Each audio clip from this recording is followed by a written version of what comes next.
Hello friends, இன்றைக்கி Thalappakatti style biryani எப்படி பண்ணுறதுன்னு பார்க்கலாம்.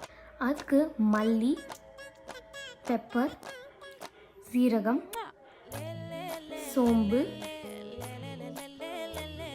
பட்டை, பிரியாணி இலை, கிராம்பு,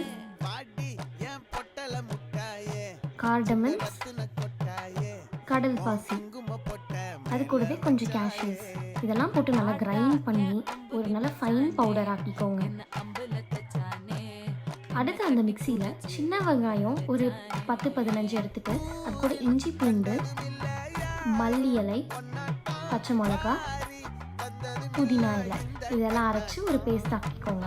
அடுத்து குக்கரில் கொஞ்சம் எண்ணெய் விட்டு நெய் விட்டுக்கோங்க. இது கூட நம்ம அரைச்ச பேஸ்ட்டை ஆட் பண்ணிக்கோங்க. அதை நல்லா எண்ணெயோட வதக்க விட்டுருங்க. இது கூடவே நம்ம அரைச்ச